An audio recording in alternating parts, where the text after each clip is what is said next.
한글 단어 조성 원리를 통한 한글 문해력 강좌 한자 공부 요강도 438번째 시간인데요.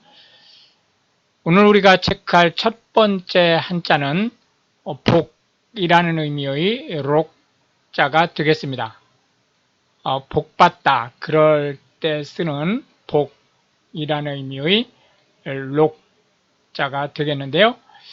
단어 첫 글자로 올 때는 당연히 녹자로 읽힌다는 거 염두에 다 두고 넘어가시기 바랍니다. 하나, 둘, 셋, 넷, 다섯, 여섯, 일곱, 여덟, 아홉, 열, 열하나, 열둘, 열셋 해서 총 13획에 해당하는 한자가 되겠습니다. 복, 받다 할 때의 이 복에 해당하는 록자를 살펴보고 있습니다.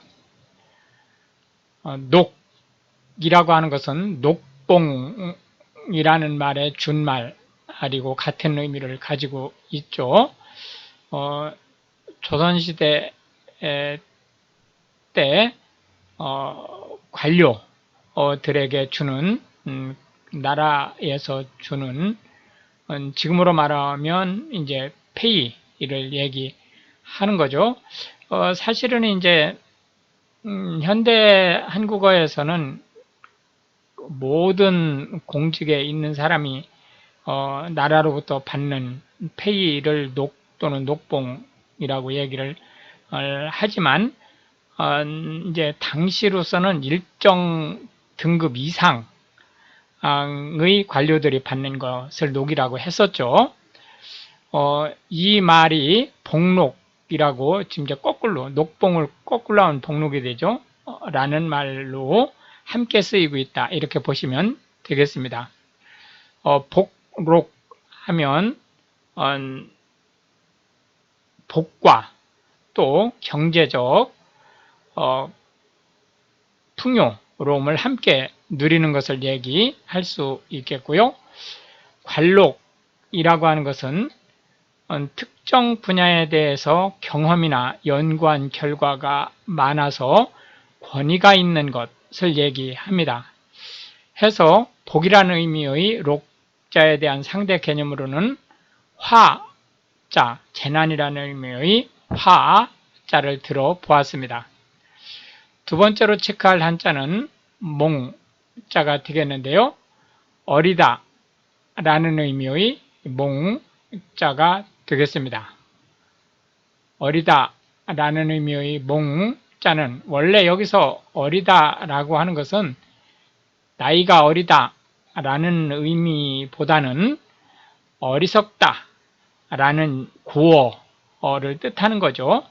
그러나 나이가 어리다 라는 의미를 함께 가지고 있습니다. 그렇기 때문에 어릴몽 그러면 나이가 어리다 라는 의미와 함께, 그러나 그것보다는 어리석다 라는 옛말이라는 측면이 더 강하다 라고 보시면 되겠습니다. 하나, 둘, 셋, 넷, 다섯, 여섯, 일곱, 여덟, 아홉, 열, 열하나, 열둘, 열셋 해서 총 13획에 해당하는 한자가 되겠습니다. 몽골을 하면 우리가 통상 얘기하는 몽골, 중국과 러시아에 둘러싸인 나라, 내륙국가를 얘기하는 거죠. 실제 한국인은 몽골어족에 해당하는 그 몽골입니다. 몽고라고 옛날에는 몽고라고 썼었는데요. 이거는 중국인들이 몽골을 얕잡아보는 말이기 때문에 지금은 쓰면 안 됩니다. 계몽이라고 하는 것은 어린이들에 대해서 무엇인가를 가르쳐서 깨닫게 하는 것과 함께 어리석은 자들이 그 어리석음을 벗어나서 지혜롭게 되는 것, 이런 것들을 모두 포함하는 말로 보실 수 있겠습니다. 계몽주의라고 하는 것은 계몽 사상에 입각한 일종의 이제 움직임, 사회적 그 움직임을 얘기하는데 15, 16세기에 교회 권위를 탈피해서 사람이 스스로 인식을 자기 자신에 대한 가치를 인식하면서 사람으로서 어떻게 살아가야 될지에 대해서 생각해야 된다라고 하는 점에 주안점을 둔 이데올로기다라고 보시면 되겠습니다. 무지몽매라고 하는 것은 특정한 분야에 대해서 너무나 모르고 어리석다라는 뜻을 가지고 있고요. 몽진이라고 하는 것은 임금이 피난을 가는 것을 얘기합니다. 주몽은 동명성왕의 이름이죠. 성이 고씨로 고구려의 시조입니다. 경몽요결이라고 하는 것은 율곡이가 어린이들의 학습을 위해서 지은 책을 얘기하고요. 훈몽자회라고 하는 것은 역시 어린이를 대상으로 해서 한자 학습을 위해서 지은 책이다. 몽학이라고 하는 것은 어린이들, 지금으로 말하면 이제 초등학생들이죠. 그 어린이들을 가르치는 것을 얘기합니다. 해서 어리석다라는 의미의 몽자에 대한 상대 개념으로는 현명하다라는 의미의 현자를 들어보았습니다. 마지막 세 번째로 체크할 한자는 벽자가 되겠는데요. 성벽이라든지 이런 벽을 이렇게 둘러싼는데 만들어져 있는 벽이라는 의미를 가지고 있다. 이렇게 보시면 되겠습니다. 해서 벽이라는 의미의 벽자는 하나, 둘, 셋, 넷, 다섯, 여섯, 일곱, 여덟, 아홉, 열, 열하나, 열둘, 열셋, 열넷, 열다섯, 열여섯 해서 총 16획에 해당하는 한자가 되겠습니다. 벽이라는 의미의 벽자를 살펴보고 있습니다. 바람벽이라고 하면 집에서 방을 이루는 방과 방 사이를 구분 짓는 그 칸을 구분 짓는 사이의 건축물을 얘기하고요. 장벽이라고 하는 것은 무엇인가를 보호하기 위해서 쳐놓은 담을 얘기합니다. 옹벽이라고 하는 것은 그래서 이제 이 장벽이라고 하면 이제 현대 한국어에서는 그러한 그 울타리, 담이라는 의미보다 오히려 감추기 위해서 한 시설들이라는 의미와 또는 어떤 새로운 일에 참여하는데 발생하는 각종 어려움, 방해 요소 이런 것들을 장벽이라는 말로 쓰고 있습니다. 옹벽이라고 하는 것은 원래 이게 진흙으로 벽을 만들어서 잘 무너지지 않게 쌓은 벽이라는 의미를 가지고 있는데요.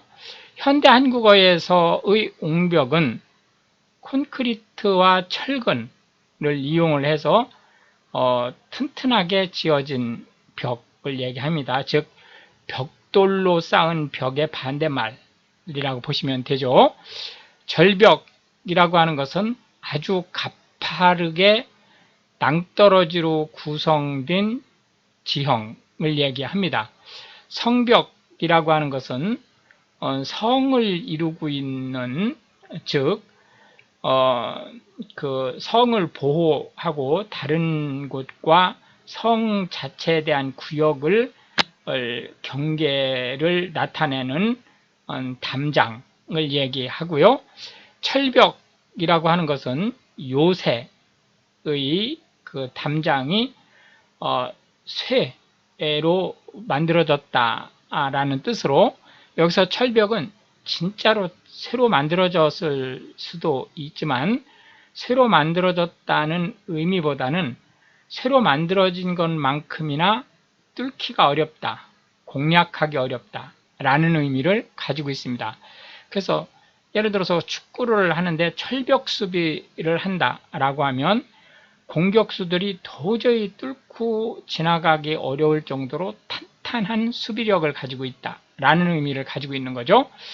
격벽이라고 하는 것은 주로 이제 배에서 물이 샌다든지 또는 화재가 났을 때 그 옆으로 그 불이 전달되지 않게 하기 위해서 완전히 차폐시킬 수 있는 구조의 이 방 구조를 갖는 그러한 것을 격벽이라고 얘기를 하고요.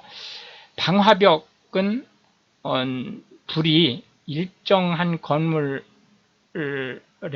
이쪽에서 저쪽으로 지나가지 못하도록, 불이 넘어가지 못하도록 하는 목적으로 쌓는 담인데, 방화벽은 고정적일 수도 있지만 불이 났을 때만 작용하는 임시적인 그런 방화벽도 있을 수 있죠. 어쨌든 방화벽은 이 격벽의 역할을 무조건 하게 돼 있습니다. 격벽의 역할을 하지 못하면 실제 이쪽 불이 저쪽 지역으로 넘어가는 걸 막지 못하죠. 벽지라고 하는 것은 한국의 집은 벽에 페인트를 바르는, 그러니까 집, 일반 빌딩을 얘기하는 게 아닙니다.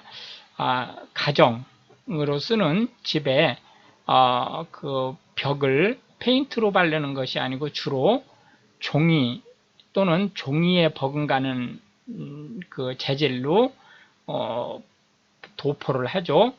그때 쓰는 종이를 벽지라고 얘기를 합니다. 물론 이 벽지라고 하는 것이 원래는 종이라는 의미지만 지금은 반드시 종이일 필요는 없습니다. 실크라든지 이런 것을 쓸 수도 있으니까요. 해서 벽이라는 의미가 담장이라는 뜻을 가지고 있기 때문에 그 중에서 벽의 일부를 구멍을 내서 외부와 통할 수 있게 만든 창을 그 상대 개념으로 들어보았습니다. 이렇게 해서 이제 오늘 우리는 3개의 한자와 각 한자에 대해서 현대 한국어에서 자주 쓰이고 있는 9개씩의 단어 및 상대 개념의 한자 하나를 살펴보았는데, 이것이 한글 문해력 향상에 도움이 되고 특히 외국인으로서 한국어를 배우시는 분들한테 한글 단어 조성 원리 및 그 파생 원리에 대해서 폭넓은 이해를 할 수 있게 되기를 바라겠습니다. 시청해 주셔서 감사하고 우크라이나를 기도해 주시면 더욱 감사하겠습니다.